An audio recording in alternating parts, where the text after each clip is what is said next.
The following episode contains discussion of a school shooting. Listener discretion is advised.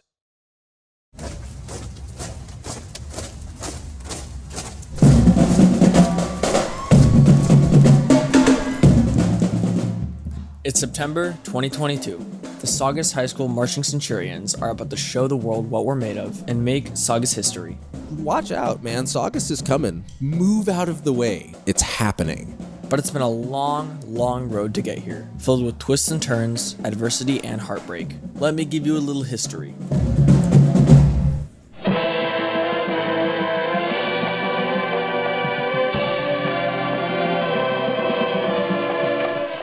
Back in 1989, Bob Gibson was hired as band director for the Marching Centurions. He would lead the band for 27 years until he retired in 2016.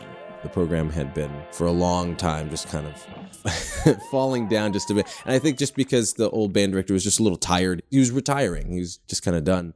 Enter new band director, Jay Jarrett. Mr. Jarrett had big dreams for the Marching Centurions and invested in the program, bringing in new instruments and new instructors. He bought new drums for us, brand new set of marching drums, 4 snare drums, 3 tenor drums, 5 bass drums, all with new cases, all with new covers. He bought a marimba, he bought a vibraphone, a new sound system. I mean, the guy really was trying to update the program. One of those investments was in a young percussion instructor named Bob Grigas, or as the kids call him, Mr. G. Bob was excited to be a part of the team and along with Mr. Jarrett had high hopes for the program.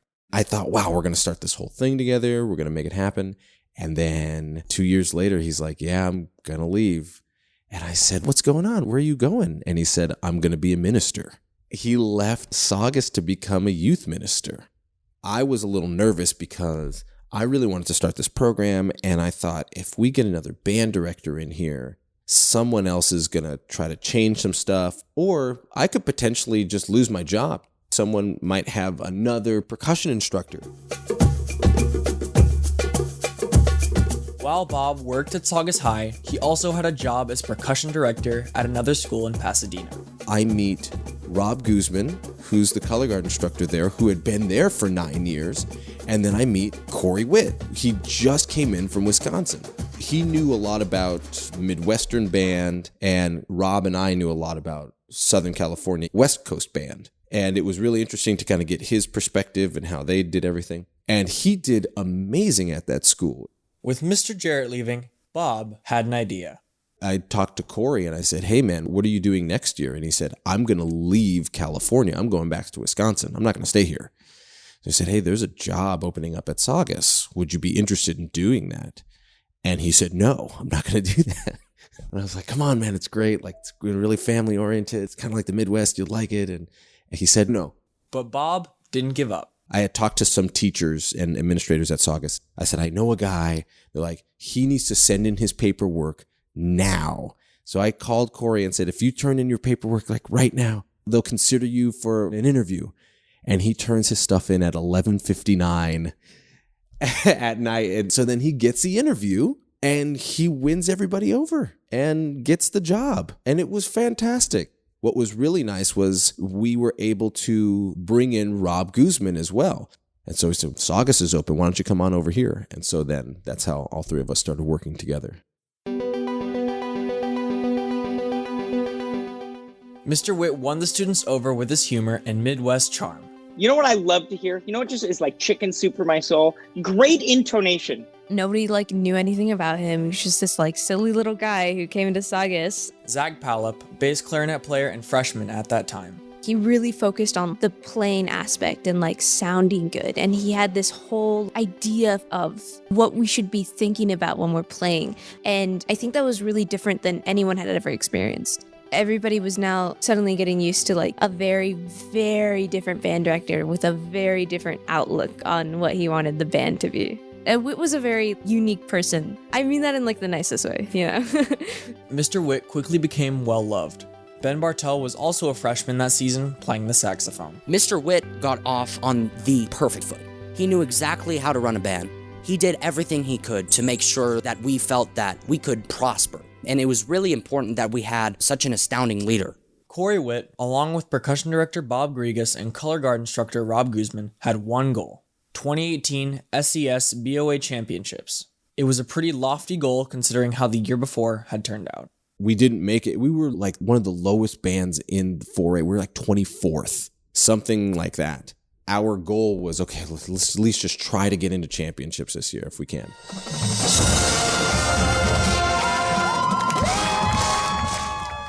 The band gave their all. Recently moved into Class 4A, reserved for bands between 91 and 120 members. It was tough for us because we were going up against some heavy hitters.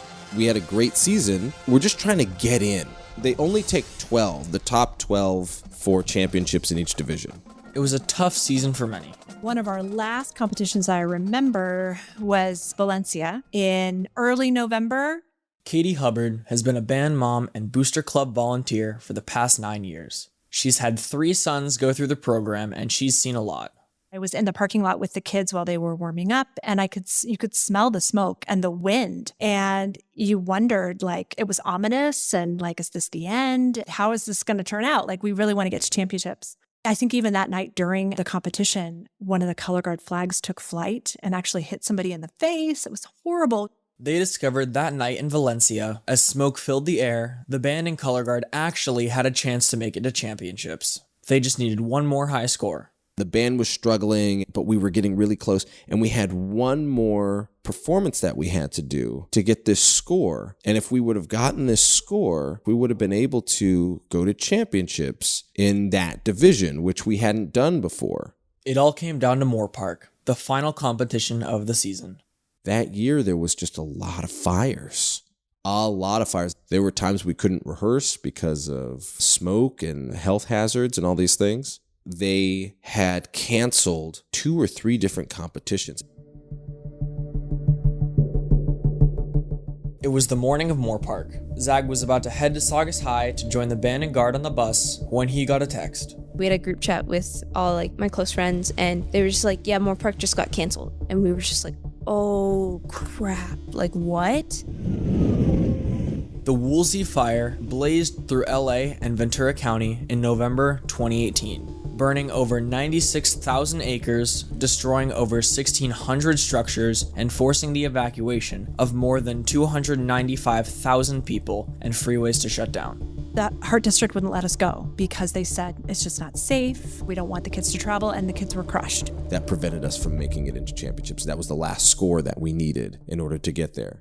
That was rough for us because we were so close and the kids were working so hard, and then we didn't make it into championships.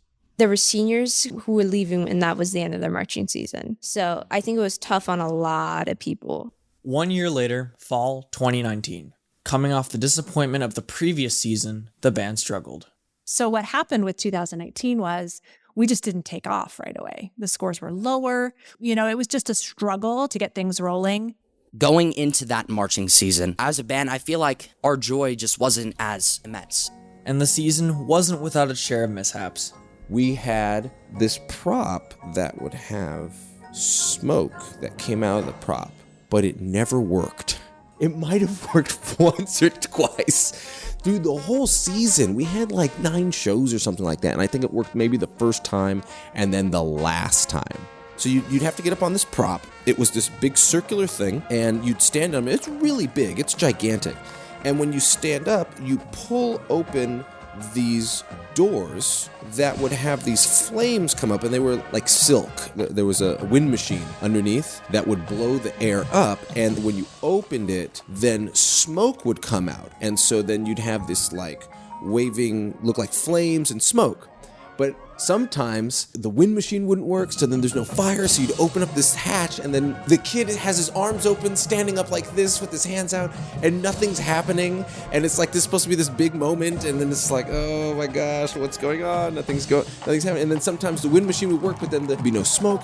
And then the last day, it was at Moore Park, they cranked up the fog to like max to 100. And they're like, this is gonna work this time. And it did. It covered the entire field. Like, you couldn't see the kids. That's how bad it was. Oh my goodness. And everyone was cheering. It was great, but it was a little overkill. After like 8 performances of it not working. So it was a fun season. We were really trying to do some stuff. But what we weren't able to do was make it to championships.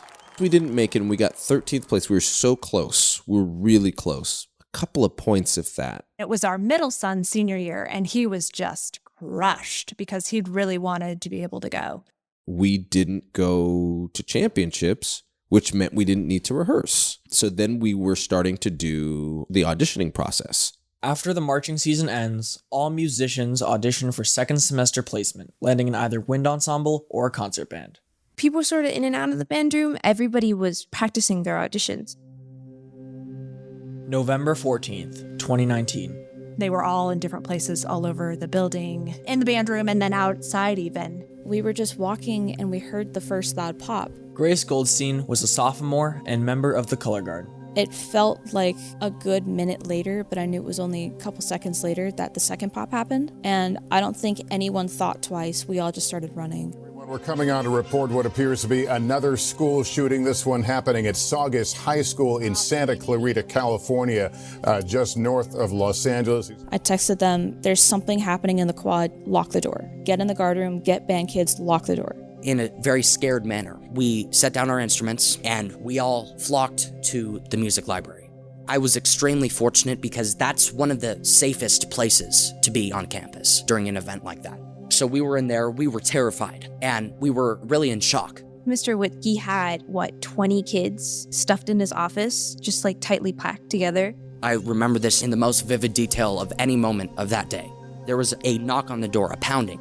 Somebody was saying something outside, and I thought, okay, this is it. I have to prepare myself. This is the time where I might die. It was very possible. Thank God it was the police. They helped us out. They ensured that we were safe.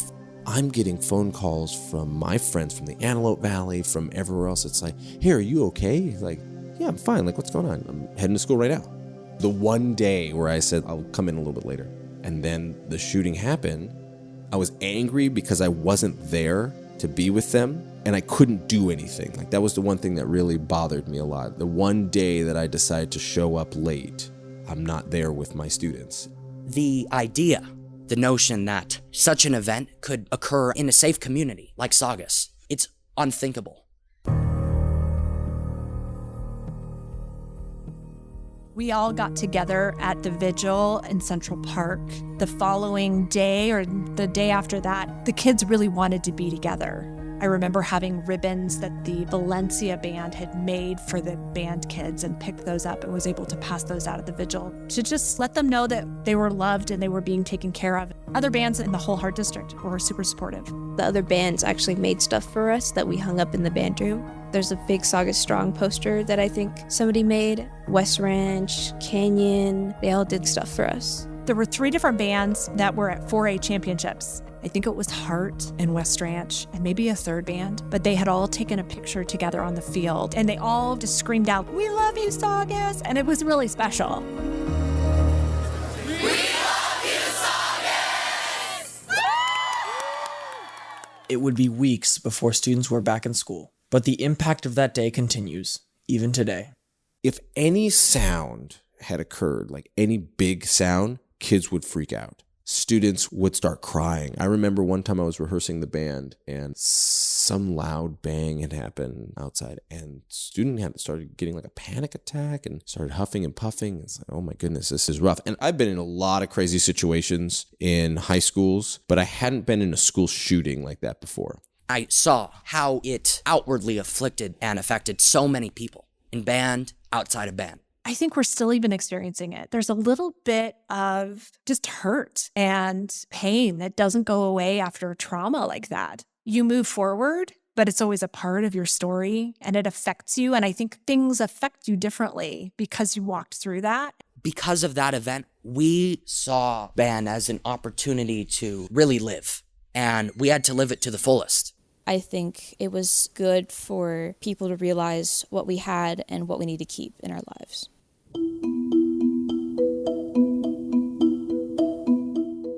A few months later, as we started the healing process, it seemed like things were going to get back to normal, right? There was hope that maybe we can get some traction and start to heal a little bit as a band. But then COVID hit, and suddenly we were all upended. At this point, the district has decided to close all schools for an unknown amount of time. It was just like one thing after another. We had the fires, we had the shooting, and then we had COVID. And it was just like, oh my gosh.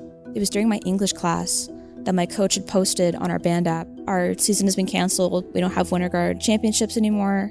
I think an hour later, school was canceled. Literally, the day of our festival concert was the day school got canceled. And so there was no festival concert. We never got to perform the songs that we were preparing at all for that season. That was rough because the kids were working so hard. There was some of the best sounding bands that we had worked with, and they had just gone through the shooting thing, and now COVID hits. Oh my goodness, man. Like, these kids can't catch a break. They really can't. We didn't know what to expect. We didn't know if this was going to be a 2-week thing. We didn't know what we should do.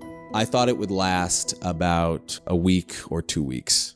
Yeah, it lasted an entire year, which is very difficult to teach band online. I'm surprised that we kept the students that we kept. The rest of the 2019-2020 school year was a bust. The end of that semester, we didn't have Zoom. We didn't have anything. We didn't have any video recording, any chats, anything like that. So what we did was we had students send videos of themselves playing, and I gave them one assignment for the rest of the year. It was like, learn this thing. And if you do it, great. If you don't do it, great. It doesn't matter at this point. I remember absolutely nothing about the end of my sophomore year, except for playing Minecraft. That was about it. Spring turned to summer, band camp was canceled. As we made plans to start a new school year in August, we had no idea what to expect. I kept asking Corey, are we coming back? And he's like, no, I don't think so. I genuinely thought we would be in school the next school year. That never happened. Now we're in August. School starts, and we're all online until the next March, until March of 2021. And so through that process, we would have to have classes.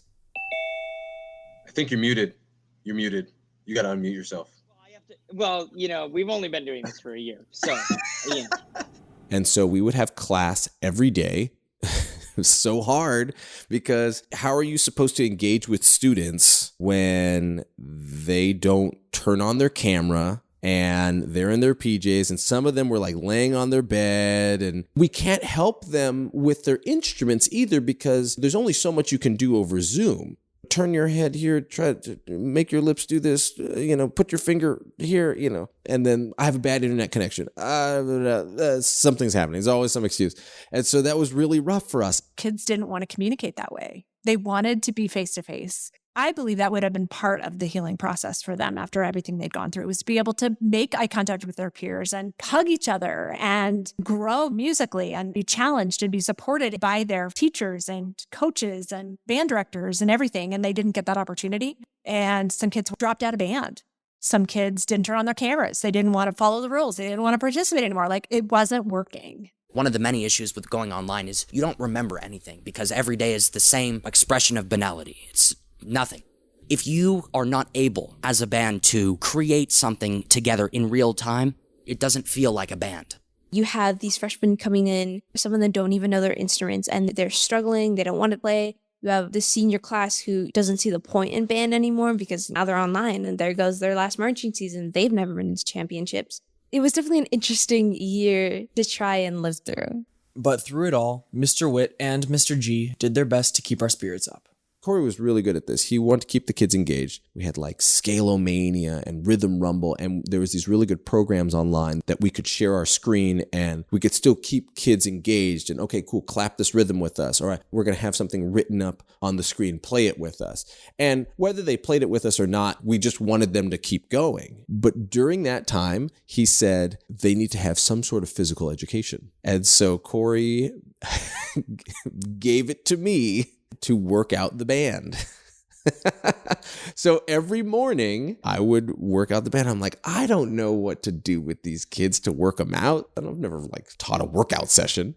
And so I had a kettlebell and I was doing a lot of push-ups at the time, and I was like, all right, if you got a kettlebell, get a kettlebell, and we're going to start doing it. And then I would just put music on my phone next to the computer. I was just trying to keep it enthusiastic for the kids, and you never know if they're doing it or not. I mean, there was 100 kids or whatever. Without those daily workouts from Mr. G and Mr. Witt's unending, I don't even know where his hope, his charisma came from, but wherever it came from, we need more of that. Every single day, he would have a smile on his face. He would show us what it meant to be a happy person, even when life really sucked. It really did, for everyone, including him. Yet he didn't care. He still continued to make our lives better.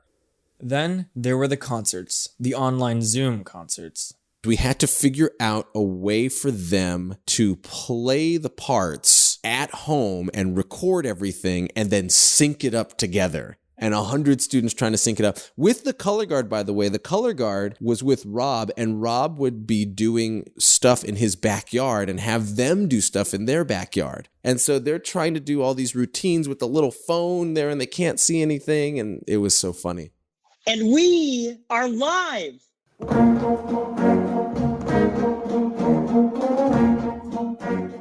I had to say it was so embarrassing. It was so sad. When everybody was edited together, I was in some ways ashamed, kind of losing hope in a way. Julius is up there like conducting nothing on the screen. I mean, it was cool. You'll never see anything like that again. But little things, like with the jazz band, the intonation was so rough because it takes one person's off. It just sounded horrible. And it was like, oh, I just remember texting the group chat. I was like, hey, maybe we should tune our instruments the next time, like we do something like this. I don't know if anyone's going to be going back on YouTube and rewatching that experience. I don't know if they want to relive that. I know how much sound engineering went into making that sound like a viable product, a viable concert, something that we could be proud of. And I know that's not what we actually sounded like. I know how many people had their cameras off. I know how many people fell asleep. To see so many people who had so much potential falter because they didn't have the motivation, they weren't surrounded by people who could inspire them. It was really sad to see. But I am glad that we did put that product together instead of done nothing at all. What did it feel like watching that video? There was some emotions to it. So some was funny, some was like proud. It's like, okay, we did something. Okay, great. But I felt a little sad because I had been working for so long in teaching to get students to a certain level, and now this is as good as we can do. It was rough on my mind for that whole year. I'm like, man, do I really want to continue doing this? And in fact, I didn't want to. I actually was looking at different jobs and different things to do because it's like, if this is going to be my life on Zoom, let me go do some tech work or maybe something else in music, because teaching over Zoom just was not for me. And Corey said the same thing. He's like, I can't do this. It's not for me.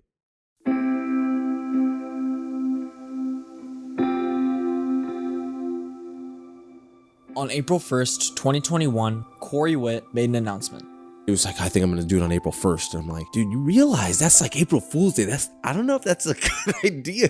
I honestly thought it was a joke because we had no idea. He didn't tell anyone what the meeting was for. He emailed us and he said, please free your schedules for this important meeting. And the meeting was just titled, A Conversation with Mr. Witt. I think we suspected it. Also, like, none of us wanted to believe that he would leave.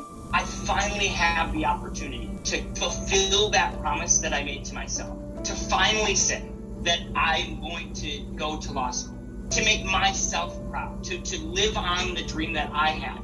And so, with that being said, and I need you to hear this very carefully, I will not be returning to Saugus High School in the fall. That day when I found out, I was honestly beside myself. I was extremely distraught.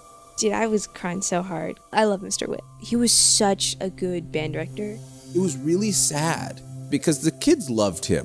I've met a lot of different band directors throughout my time as a coach and an instructor, and I have never met anyone like him. He was young, he was vibrant, he knew his stuff, he had a way with connecting with the kids. He was the best. I would not be the individual I am today without him. Obviously, I wasn't mad that he was leaving because he was leaving to go follow a dream that he's wanted to do for so long. I did not want to see him leave. But I knew that him going to law school, I think his potential was so much more. He had to go, and I think COVID sort of woke him up for what he needed to do. I personally look forward to seeing what he's going to be able to do throughout his life. What makes band or the band room special is the way that we treat each other and the people that are in it, right? It doesn't come from me. It has nothing to do with me. It has nothing to do with Bob. It has nothing to do with Rob. At the end of the day, it's all of you that make it special. At one point, I was the new guy who people were skeptical about, who had no idea what to expect. So I want you to keep in mind that no matter what happens, it's going to be for the better. I remember him telling them on April Fool's, he said, all right, we have somebody, but we can't tell you yet who it is. We were all like, it has to be Mr. G who's replacing him. There can't be any other person that Whit would leave with the band. Kids started thinking like, oh, was it me or was it going to be somebody else? He sat us all in like the quad because this is when we were in person for band, and he was gonna bring him out on the stage, and we were like, oh, whatever, dude. Saugus Band. Are you ready to meet your new director? Yes! Your new Saugus Band director, please come on out. They did this whole thing, and I went behind the band room and then like revealed myself, and it was great. Bob walks out, and it was like, yes. Everybody was so happy because it was like, we knew this guy. We were all super happy that Mr. G would be the next band director. I don't think the band would have been happier with anyone else, to be honest. We felt like this would be a logical and smooth transition because Bob and Whit, they were such a great team. It felt like an unbreakable unit, one that really carried us to success more times than I could count. I close my time at Saugus by saying thank you to all of you. I love you all. Go band, go guard, Godspeed, folks. And with that, I hand it over to the Saugus High School Director of Bands, Bob Grigas. Bob, take it away. Wow. Thank you, Mr. Whit. Thank you for being a great friend. We are going to do some amazing things, and I promise to make this the best program experience that you can possibly have. Coming up on Saugus High School Marching Centurions Road to Washington. There was just like this unbridled energy to just do something. All I wanted to do was just make it into championships. That was the goal. I knew we had a chance, like right there. We've worked so hard and we deserve this. I don't think I'll ever come close to the feeling that I got. This wave of energy and notes hit you all at once. I wish I could put someone in my shoes and make them feel what I felt. I'm glad I got to experience that. Saugus High School Marching Centurions Road to Washington is a limited audio series. Follow the show as we embark on our journey of resilience, perseverance, and teamwork. But we can't do it without you. Subscribe where you listen to podcasts, and check out our show notes to find out how you can support the band and color guard through our once-in-a-lifetime experience.